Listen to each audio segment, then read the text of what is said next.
Hello viewers, నేను మీ డీసీద్రమ లంకేష్ మాట్లాడుతున్నాను.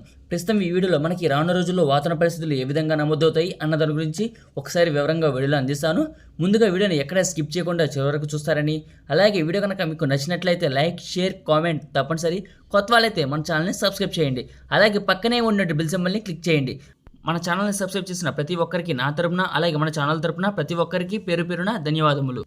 పై map చిత్రం ప్రకారం ఒడిశాకి ఆనుకుని ఒక ఉపరితల ఆవర్తనం అనేది ఏర్పడి ఉంది. ఆ ఉపరితల ఆవర్తన ప్రభావం వల్ల మనకి ఆంధ్రప్రదేశ్లోని తెలంగాణ, అలాగే ఉత్తరాంధ్ర జిల్లాల్లో, అలాగే మధ్యాంధ్ర జిల్లాలో చెదురుమదురు వర్షాలు అనేవి నమోదవడం జరిగింది. అలాగే మనం గత వీడియోలో అంటే నిన్నటి వీడియోలో చెప్పడం విధంగానే మనకి ఫిబ్రవరి 21, 22, 23, 24 ఈ తేదీల్లో మనకి వర్షాలు అనేవి ఉంటాయని చెప్పడం జరిగింది. ఆ విధంగానే మనకి చెప్పిన ప్రకారం మనకి ఉత్తరాంధ్ర, అలాగే తెలంగాణ రాష్ట్రంలో అక్కడక్కడ మాత్రమే చెదురుమదురు వర్షాలు అనేవి ఈ రోజు మధ్యాహ్నం సమయంలో నమోదయ్యాయి. రేపు మార్నింగ్ సమయంలో పొగమంచు అనేది కృష్ణా, గుంటూరు, బాపట్ల, అలాగే ప్రకాశం, పల్నాడు, ఏలూరు, పశ్చిమ గోదావరి, తూర్పు గోదావరి, అలాగే విశాఖపట్నం, విజయనగరం, కాకినాడ, అలాగే తిరుపతి, నెల్లూరు, అలాగే తెలంగాణ రాష్ట్రంలో వికారాబాద్, సంగారెడ్డి, ఖమ్మం ఈ పరిసర ప్రాంతాల్లో అక్కడక్కడ మాత్రమే పొగమంచు అనేది నమోదయ్యే అవకాశం అయితే కనిపిస్తుంది. అలాగే మనకి రానున్న రోజుల్లో పొగమంచు అనేది తగ్గుముఖం పట్టే అవకాశం అయితే కనిపిస్తుంది. అలాగే రేపు మధ్యాహ్నం సమయంలో ఉష్ణోగ్రతలు అనేవి అధికంగా నమోదవుతాయి.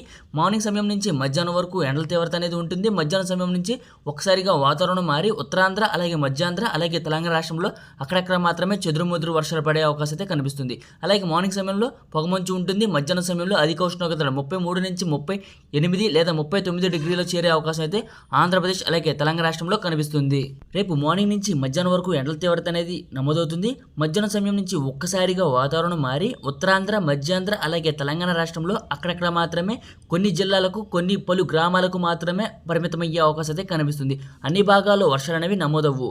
అలాగే ఉత్తరాంధ్ర జిల్లా వంటి విశాఖపట్నం, విజయనగరం, కాకినాడ, తుని, యానం, రంపచోడవరం, సోంపేట, టెక్కలి, పలాస, బొబ్బిలి, పాలకొండ, రాజం, గజపతి నగరం, చింతలవరస ఈ పరిసర ప్రాంతాలు అంటే అడవికి దగ్గరగా ఉండే ప్రాంతాల్లో మనకి వర్షాలు అనేవి నమోదయ్యే అవకాశం కనిపిస్తుంది.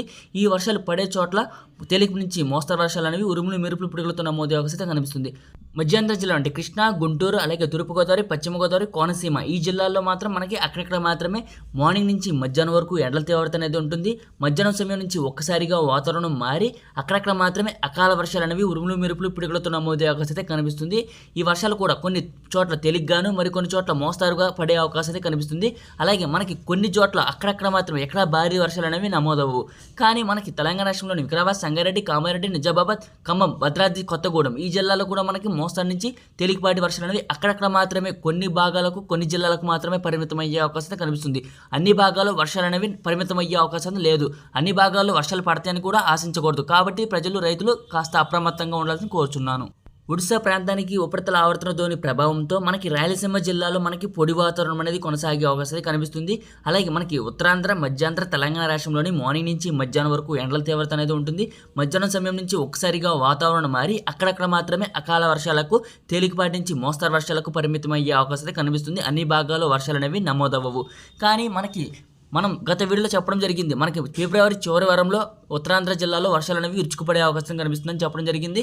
ఆ విధంగానే మనకి ఫిబ్రవరి చివరి వారంలో వర్షాలు అనేవి నమోదవుతున్నాయి. కాబట్టి రానున్న రోజుల్లో కూడా మనకి వర్షాలు అనేవి ఏ విధంగా నమోదవుతాయి అన్న దాని గురించి కూడా ఫిబ్రవరి 25వ తారీఖున మనకి మరో అల్పీనం అనేది ఏర్పడే అవకాశం కనిపిస్తుంది. ఆ అల్పీనం వచ్చేసి శ్రీలంకకి దిగువ భాగం నుంచి లేదా తమిళనాడు ఉత్తర ప్రాంతం దిశగా ప్రయాణించి ఆంధ్రప్రదేశ్ రాష్ట్రానికి వచ్చే అవకాశం ఉందా లేదా అన్న దాని గురించి కూడా మనం ట్రాక్ చేసి మనం నిన్నటి వీడియోలో చెప్పడం జరిగింది. ఆ విధంగానే మనకి రానున్న రోజుల్లో ట్రాక్ చేసి మనకి మార్చి మొదటి వారంలో వర్షాలు ఉన్నాయా లేదా అన్న దాని గురించి కూడా మనం క్లారిటీగా అప్డేట్ అనేది రేపటి వీడియోలో క్లారిటీ అనేది ఇస్తాను.